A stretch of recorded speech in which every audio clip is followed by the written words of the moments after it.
Habari leo magazetini. Today in media. Aujourd'hui dans les médias. Uyu munsi mu itangazamakuru. Kuva kuwa mbere kugeza kuwa gatanu kuri Primo Media Rwanda.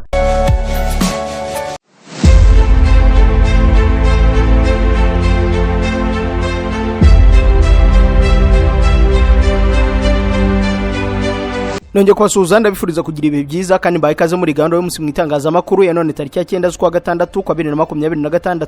Diabete, umutima na kanseri nizo ndwara ziri imbere mu guhitana abanyarwanda. Ya mpano yafunzwe iminsi 30 y'agateganyo. Ingabo za Kongo FARDC zakaje ibitero muri Kivu zombi. Naho Uganda yataye muri yombi abanyekongo 5. Muri Nigeria ho korera yisha abantu 74. Abimukira barenga 300 berekezaga mu Bwongereza barashimuswe babwirwa ko bazakurwamo ingingo z'umubiri ku ngufu. Na mu Budage hadutse imyigaragambyo y'abashaka ko chancelier wabo yegura. Abaturage bo majyepfo ya Libani bo bari guhunga ibitero bya Israel. Ni mu gihe Taiwan yatangiye kwikanga ibitero by'Ubushinwa bivuze ko vuba aha isi ishobora kwinjira mu yindi ntambara. Uyu munsi 97% by'abaguzi bose bamenyera kuri internet amakuru yaho bagura ibicuruzwa byose bagura. Niba amakuru kuri business yawe ari ahandi hantu hatari kuri internet, ubwo urashakira abakiriya aho batari. Reka mbivuge neza, niba udakorana na Afrinovators mu kumenyekanisha business yawe, urashakira abakiriya aho batari. Uyu munsi Afrinovators ifite promotion yitwa Toto Digital Promo. Hano tukubakira website nziza kandi igezweho yabya business isanzwe, e-commerce, NGO, amashuri, ibigo bitanga service n'ibindi. Tugukorera Google profile itanga amakuru yose kuri business yawe, tukaguha na domain name nka .rw.com cyangwa se .org. Ikiruta byose ariko tukwinjiza muri huza.rw. Uru ni urubuga rufasha business zo mu Rwanda kuboneka ndetse no kumenyekana kurushaho. Aha ni abakiriya bashya bashobora kukubona. Niba ibi byose ubifite kuri huza.rw, tuguhigerageza cyangwa se trial y'amezi 3 nta kiguzi. Gushyiraho business yawe ku buntu. Urashaka gutangira? Hamagara cyangwa wandika ubutumwa kuri WhatsApp kuri 07 85 73 7078 cyangwa usure y3.huza.rawa. Wanadusura aho dukorera i Nyarugenge mu mujyi mu nyubako ya TCB mu muryango nimero F1B inyuma ya Centenary House, ni hafi ya Simba Supermarket. Uyu mujyi kurimo amaduka menshi agurisha amatelefone, ndakura iryizeye nguramo iPhone kandi bakampa garanti. Niba nawe wibaza ikibazo nk'iki, sigaho kubunza imitima wirirwa ushakisha, kuko Future Mobile Store niwo mwihariko wacu. Uhereye ku mafaranga 150 gusa, iri duka riraguha telefone zigezweho za Samsung na iPhone n'ama accessoires yazo nka charger, screen protector, cover, écouteurs, speaker ndetse n'ibindi. Kuva kuri iPhone XR kugeza kuri iPhone 17 Pro Max na Samsung Galaxy 05 kugeza kuri Samsung Galaxy S25 Ultra na Fold 7 zose nshyashya kandi ku giciro gisa n'icy'uruganda, urazisanga muri Future Mobile Store. Ushaka guhindura telefone ya iPhone cyangwa Samsung ufite ukagendana nigezweho ibizwi nka top up, urayizana ukongera udufaranga duke tukagufasha kuyihindura ukagendana nigezweho. Umwihariko muri Future Mobile Store ni uko iguze telefone yacu tuguha garanti y'imyaka 2. Waba uri muri Kigali cyangwa uri mu ntara, iyi telefone turayikoherereza kandi tukishyura igiciro cyo kuyikugezaho. Dukorera mu nyubako yo kwa Makuza ateganye na parking ya Beka, hakurya haba haparitse abamotari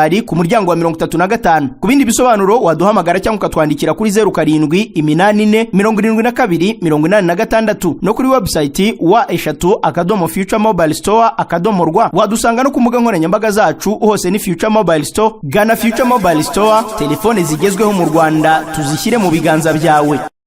Ikaze muri amakuru arambuye duhere ku ndwara zitandura ziri imbere mu kwica abanyarwanda. Raporo y'ikigo cy'u Rwanda gishinzwe barusha mibare yitwa Rwanda Vital Statistics Report ya 2025 iragaragaza ko umutima, diabete na kanseri arizo ndwara zica abanyarwanda kurusha izindi, kuko zihariye 49.5% by'imfu zose zabereye mu mavuriro yo mu Rwanda mu 2025. Hagati y'umwaka wa 2019 no 2025 imfu ziterwa n'indwara zandura zaragabanutse ziva kuri 70% mu 2019 zigera kuri 40% mu 2025. Muri icyo gihe kandi indwara zitandura zariyongereye mu mibare ziva kuri 27.9% zigera hafi kuri 1/2 cy'imfu zose. Ku rundi ruhande, imibare igaragaza ko igihugu cyagabanyije ubwinshi n'ubukana bw'indwara zandura nka malaria, igituntu na virusi itera sida, ariko hiyongera indwara zituruka ku mibereho n'imirire. Abahanga mu buzima bavuga ko kwiyongera kw'indwara zitandura guterwa n'inini imibereho irimo kurya ibiribwa birimo amavuta n'isukari nyinshi, kudakora siporo, kunywa inzoga n'itabi ndetse n'umuhangayiko ukabije. Ikigo cy'u Rwanda gishinzwe ibarurishamibare kigaragaza kandi ko imfu zituruka ku mpanuka n'imvune nazo ziyongereye,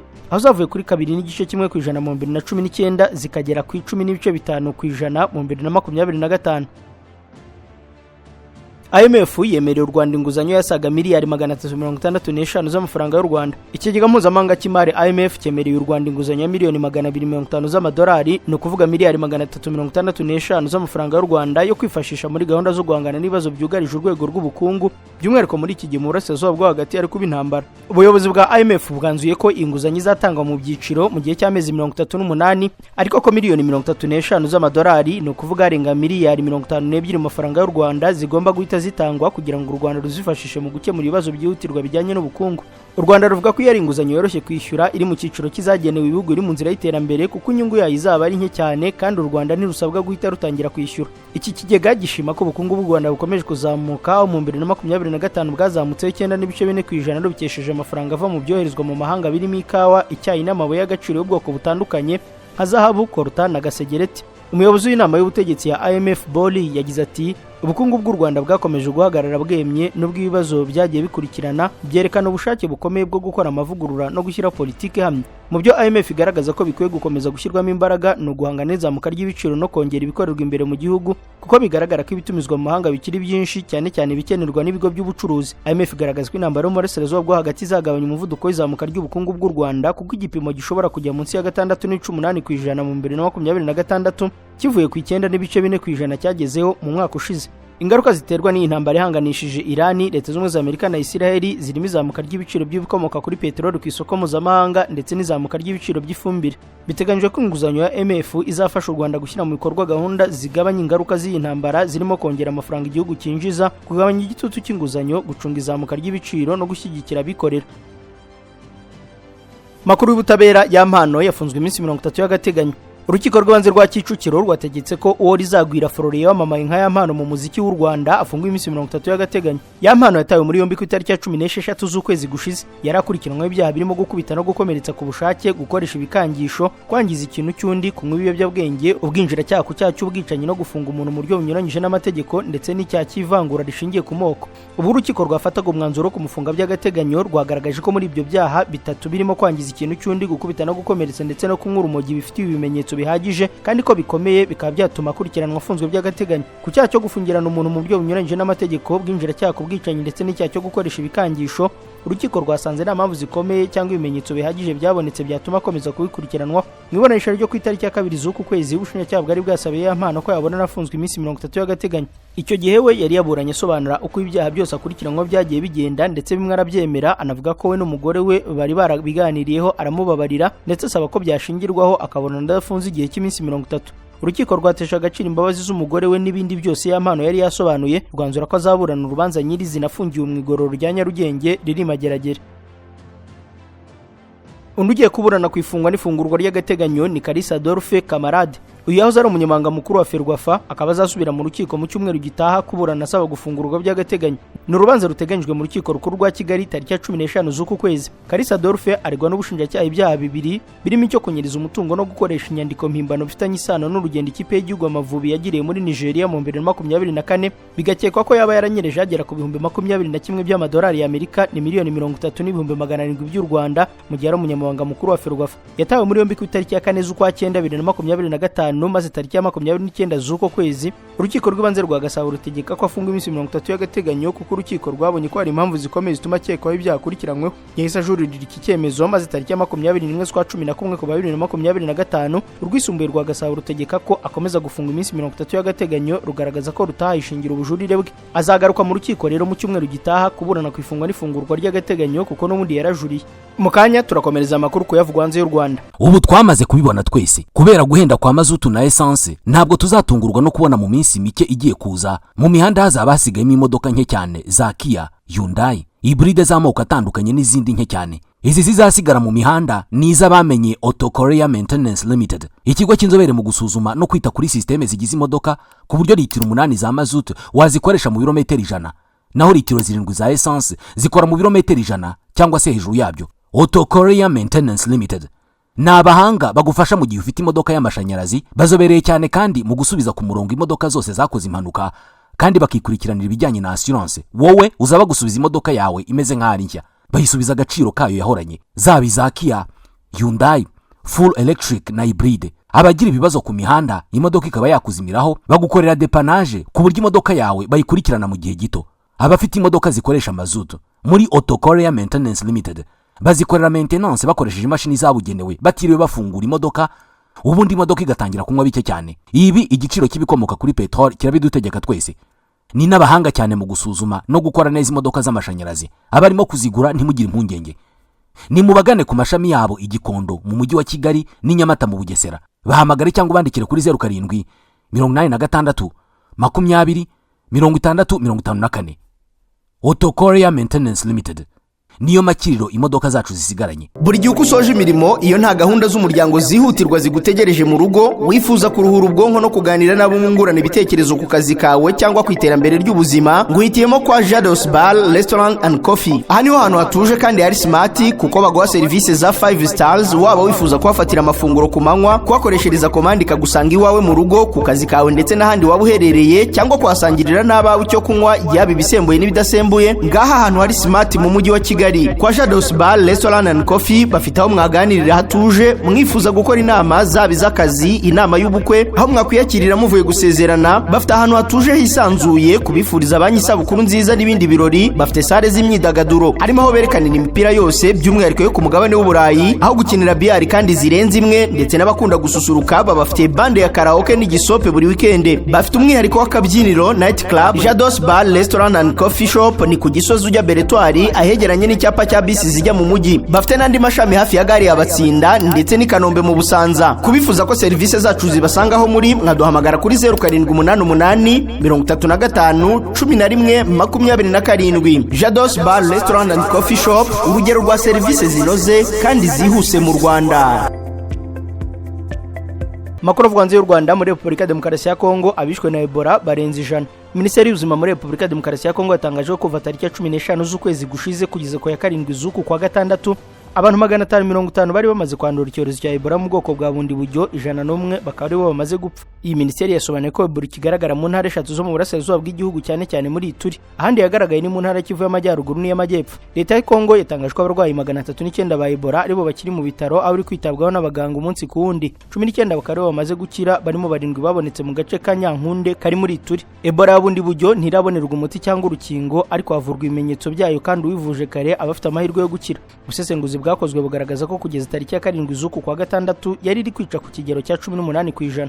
Minisiteri y'ubuzima muri Kongo yasobanuye ko ibikorwa byo gushakisha abahuye n'abanduye Ebola muri Ituri, Kivu y'Amajyaruguru n'iy'Amajyepfo biri ku rugero rwa 64%, bigaragaza icyuho cya 35% cyo guhagarika ikwirakwira ry'iki cyorezo. Ebola yabundi buryo yageze no muri Uganda tariki ya 15 z'ukwa gatanu, umunsi leta ya Kongo yatangarije ko iki cyorezo cyagaragaye. I Kampala hamaze kuboneka abantu 19 bayanduye barimo abanyekongo 14. Ingabo za leta ya Kongo zo zakaje ibitero ku basivile muri Kivu zombi. Ingabo za leta ya Repubulika Demokarasi ya Kongo n'imitwe bakorana byakaje ibitero ku birindiro by'umutwe twaje intwaro M23 mu ntara Kivu ya ruguru n'ibya MRDP twirwaneho mu ntara Kivu y'Amajyepfo, bitwara ubuzima bw'abasivile benshi abandi barakomereka. Ibi bitero byagabwe kuva mu gicuku cyo kuri uyu wa kabiri hifashishijwe drone zirimo izo mu bwoko bwa KT9 n'intwaro ziremereye. Nyuma y'amasaha make MRDP twirwaneho ifashe centre ya Mikenke iri muri commune Minembwe. Lawrence Kanyuka uvugira AFSM 23 yatangajwe ingabo za leta ya Kongo zarashe muri centre ya Gasenyi muri territoire ya Masisi zica umukecuru imyaka 80 n'umuhungu imyaka 13 akomereka benshi, umudugudu wose urasahurwa. Kanyuka yasobanuye ko mu rukera rwo kuri uyu wa kabiri ingabo za leta ya Kongo zakaje ibitero mu bice byo muri Minembwe birimo Gakenke, Bidegu, Rugezi na Mikenke hifashishijwe intwaro ziremereye, abasirikare baganira ku butaka na drone z'ubwiyahuzi kamikaze. Colonel Fidel Rugabo uri mu ofisiye bakuru ba MRDP twirwaneho yatangaje ko mu gace ka Karingi naho harashwe mu rukerera, yongera ko ingabo zabo zikomeje kwirwanaho aho umwanzi arimo ahabonera isomo rikomeye. M23 yatangaje ko mu gihe ingabo za leta ya Kongo zikomeje kugaba ibitero ku basivile, nayo yemeje kubarwanirira no kurinda imitungo yabo ikoresheje imbaraga zose ifite.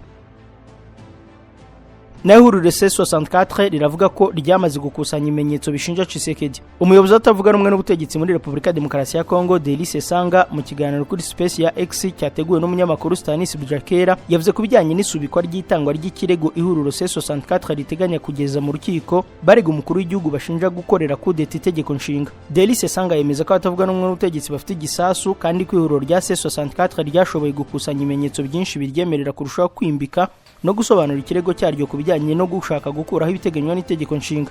Yagize ati dufite ibimenyetso birenze ibyo twari twiteze kubera ko ibiro n'inzego za leta biyobowe na Tshisekedi bihumeka kandi bikavuga. Yongeye ko ihuriro rye ririmo gukora ku bimenyetso bizatuma Felix Tshisekedi ahamwa n'ibyaha by'ubugambanyi bukabije, ariko kugeza igihe bizagaragara ukundi C64 ntabwo yasobanura urukiko iteganya gushyikiriza ikirego cyarwo. Mu itangazo ryashyizweho agaragara ku wa mbere, ihuriro ryemeje kurinda ingingo ya 64 itegeko nshinga, ritangaza ko ryiyemeje gusubika ikirego cyarwo hagamijwe gushyiramo ingingo nshya n'ibimenyetso byagaragaye mu minsi yashize, kandi n'inyandiko zindi ziri kwegeranywa ngo vuba.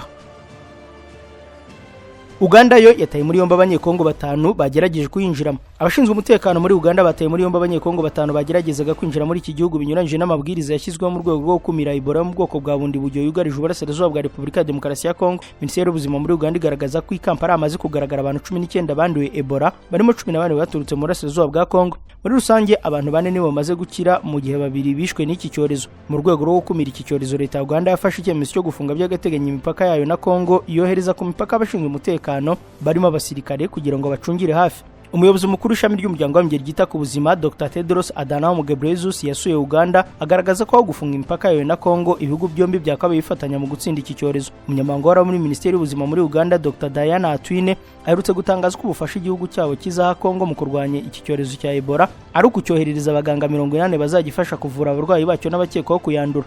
Aba banyekongo rero 5 bafashwe n'inzego z'umutekano ubwo bari mu modoka nto mu gitondo cyo kuri wa kabiri berekeza i Kampala nyuma yo kwambuka umupaka banyuze mu karere ka Pakwash kari mu majyaruguru y'igihugu. Umuyobozi wungirije w'akarere ka Pakwash Ashere Twaibu yatangaje ko aba banyekongo bazasubizwa mu gihugu cyabo banyujwe ku mupaka wa Goli, kandi ko bazaba biyongereye ku bandi 35 bamaze koherezwa kuva ku itariki ya mbere z'uku kwezi. Umuyobozi uri mu bashinzwe ubuzima mu ntara ya West Nile Dr Jimmy Opigo yatangaje ko umutekano ukwiye gukazwa cyane muri iki gice kuko kibaye kibonetsemo umuntu wanduye Ebola, ibikorwa 50% byahagarara kugira ngo hashyirwe imbaraga mu guhashya iki cyorezo. Ikomereza mu gihugu cya Nigeria akorera yisha abantu 74. Icyorezo cya korera cyahitanye abantu 74 muri leta ya Borno mu gihe abarenga 2800 bacyanduye kuva mu kwezi kwa gatanu k'uyu mwaka. Umuryango w'abaganga batagira umupaka Médecins Sans Frontières watangaje ko abantu 2850 ari bamaze kugaragara mu bice bitandukanye bya leta ya Borno. Minisiteri y'ubuzima yatangaje ko ubwandu bwiyongera cyane. MSF yashyize ikigo kivurirwamo iyi ndwara mu mujyi wa Maiduguri hagamijwe gutanga ubufasha bwihuse. Yagize iti buri munsi tubona abantu benshi baza bacibwamo kandi barwaye umwuma, harimo benshi baturutse kure cyane. Uyu muryango w'abaganga batagira umupaka uvuga ko umaze kuvura abarwayi 2439, bivuze abarenga 230 ku munsi bajya kwivuza, arimo abarenga 500 bagiye kwivuza ku itariki ya 5 z'uku kwezi bonyine. Korera ni indwara iterwa n'umwanda, ikaba yibanda ahantu hatari amazi meza no mu bice bitarimo isuku. Naho umukira 300 berekezaga mu Bwongereza barashimuswe baterwa ubwoba ko bazakurwamo impyiko. Abimukira barenga 300 berekezaga mu Bwongereza mu mpeshyi ishize barashimuswe bakorerwa icarobozo ndetse banaterwa ubwoba ko bazakurwamo ingingo zabo ku ngufu. Aba basore bose bakomoka muri Kurdistan muri Iraq bafatiwe muri Libya n'itsinda ry'abarwanyi basabye ikiguzi cy'amadolari 5,000 kuri buri muryango wabo bagabo, banaterwa ubwoba ko vuba bazakurwamo impyiko niba badahawe ayo mafaranga. Bamwe mu baganiriye na BBC bafashwe bugwate nyuma bakaza kurekurwa baragaragaza ibimenyetso by'amafoto bigaragara ko hashobora kuba harabayeho kubagwa ku gahato. Ku mibiri yabo haragaragara ibimenyetso by'icarobozo kandi bavuze ko bafungiwe ahantu habi cyane, aho abantu bagera ku 180 bafungiwe mu cyumba kimwe kandi gito. Bavuga ko hari umuntu umwe wafashwe bugwate wapfuye kandi kugeza ubu ntibiramenyekana umubare wagifunze. Abarwanyi bagombaga kuyobora bimukira muri Libya kugera ku nkombe za Mediterane, ariko havutse amakimbirane no kwishyura hagati yabo n'umucuruzi w'Abakurdo muri Iraq witwa Noah Aron wari wateguye urwo rugendo rw'abimukira. Aron kuri ubu yakatiwe igifungo cy'imyaka 10 mu Bufaransa ziri byaha bitandukanye byo gucuruza amafaranga no gucuruza abantu. Amakuru arambuye kwishimutwa ry'aba bantu yagaragaye mu iperereza riherutse gukorwa na BBC kundi umucuruzi w'abantu witwa Cardo Jaff ryatumye atabwa muri yombi mu kwezi gushize. Raporo y'ikigo cy'ubushakashatsi cy'Abongereza cya Chatham House ivuga ko aba bacuruzi bombi bakoranye mu bihe byashize. Bombi bakomoka mu mujyi wa Ranya muri Kurdistan yo muri Iraq, agace kavugwa ko gafite imiyoboro y'ubucuruzi ikora cyane. Mu kwezi kwa kabiri k'uyu mwaka itsinda ry'iperereza rya BBC ryari ririmo gukora iperereza kuri Jaff muri Ranya, ubwo uwo mugabo muri aka gace yabegeraga avuga ko umuhungu we ari mu basore bafashwe bugwate. Mu Budage ho hadutse imyigaragambyo y'abasaba ko Chancelier Merz yegura. Abaturage babarwa mu bihumbi birayi mu mihanda y'umurwa mukuru w'Ubudage Berlin basaba ko Chancelier w'iki gihugu Friedrich Merz yegura kubera ko batishimiye uburyo ayoboye igihugu. Iyi myigaragambyo yateguwe n'ihuriro ry'iyise Project M1 Million rihuriramo aborozi, abacuruzi, abakozi n'abari mu kiruhuko cy'izabukuru batishimiye politiki y'uyu mushanseli. Rivuga ko imyigaragambyo yitabiriwe n'abarenga 10,000 bavuye hirya no hino mu Budage ku munsi w'ejo ku wa mbere, nigasaba ko guverinoma iriho yegura ndetse hagahita hategurwa amatora. Abigaragambye bagaragaye mu mihanda itandukanye Berlin bafite ibyapa byanditseho ngo ntabwo ari chancelier wanjye. Merz agomba kugenda. Abagize iri huriro bavuga ko badashaka ko igihugu cyabo gikomeza gutanga inkunga mu bikorwa by'intambara. Nubwo abarigize batigeze berura ngo bavuge igihugu mu izina, benshi bashimangiraga ko badashaka ko Ubudage bukomeza gutera inkunga Ukraine. Mu bindi abigaragambye bashaka arimo gusubizaho politike zigamije kurengera ibidukikije no gukumira umubare munini w'abimukira bakomeje kwinjira muri iki gihugu.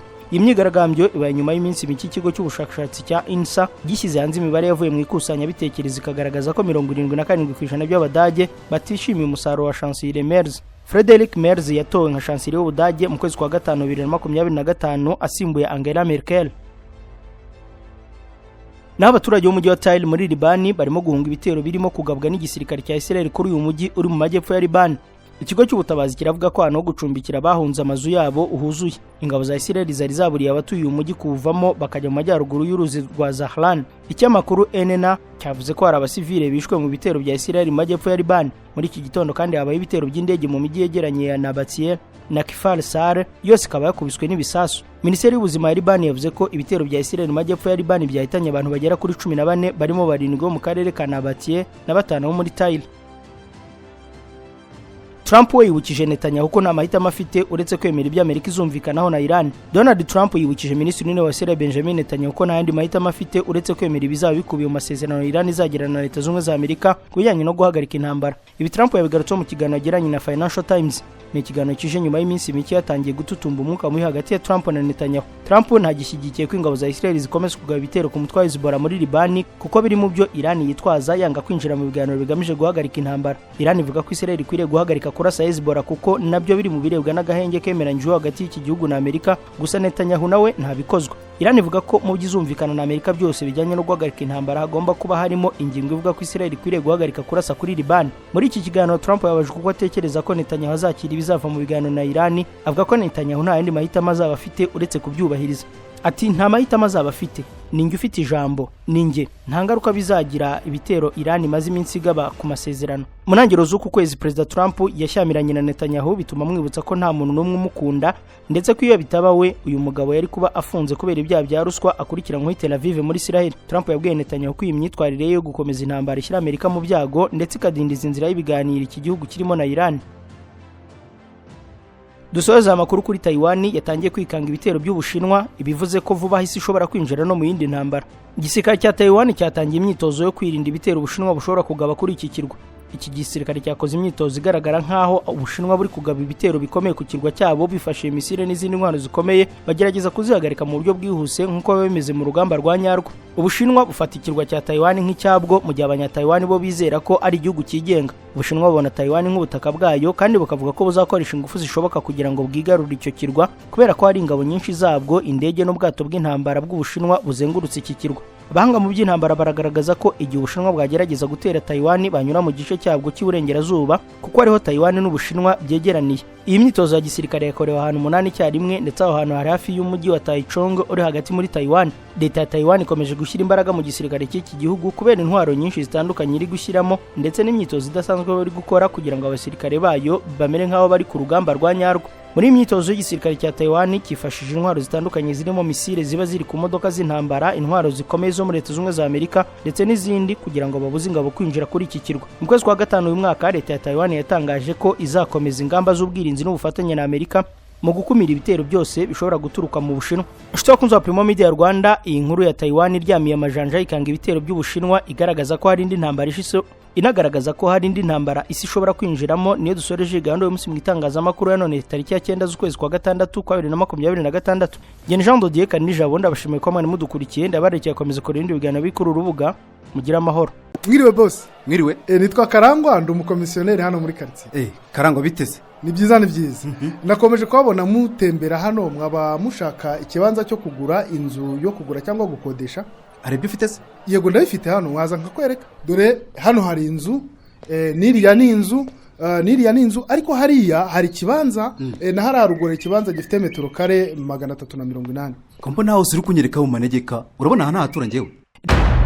reka gusiragizwa n'abakubeshya ko bafite imitungo igurishwa. Reka nkurangire B Consultant Limited niyo yonyine igufasha kugura, kugurisha no gukodesha inzu, ibibanza, gupima no gukata ibibanza, gupima ubukomere bwa beton, gukora plaza amazu n'inyigo z'imishinga itandukanye, kubaka inzu, finissage. B Consultant kandi nakugezeho ibikoresho by'ubwubatsi, tukanagufasha gushaka ibyangombwa by'ubutaka na autorisation de bâtir. Akarusho muri B Consultant tubafitiye ibibanza mu masite atandukanye bifite autobatir, ugahita utangira umushinga wawe kubaka ako kanya. Abari muri diaspora namwe mwatwoherereza plaza inzu mukeneye cyangwa tukazibakorera, ubundi mukaza mutaha inzu zanyu. Abagana B Consultant Limited muri iyi minsi bakeneye imbata z'amazu no kubashakira ibyangombwa byo kubaka, izo serivisi zombi twazigabanyijeho 40%. Gana B Consultant mudushinga imishinga yanyu, ubundi muzadushimira nyuma. Ku bindi bisobanuro mwaduhamagara kuri 0784 cyangwa mukatwandikira kuri email bconsultant23@gmail.com. ku mbuga nkoranyambaga zacu zose nka YouTube, X,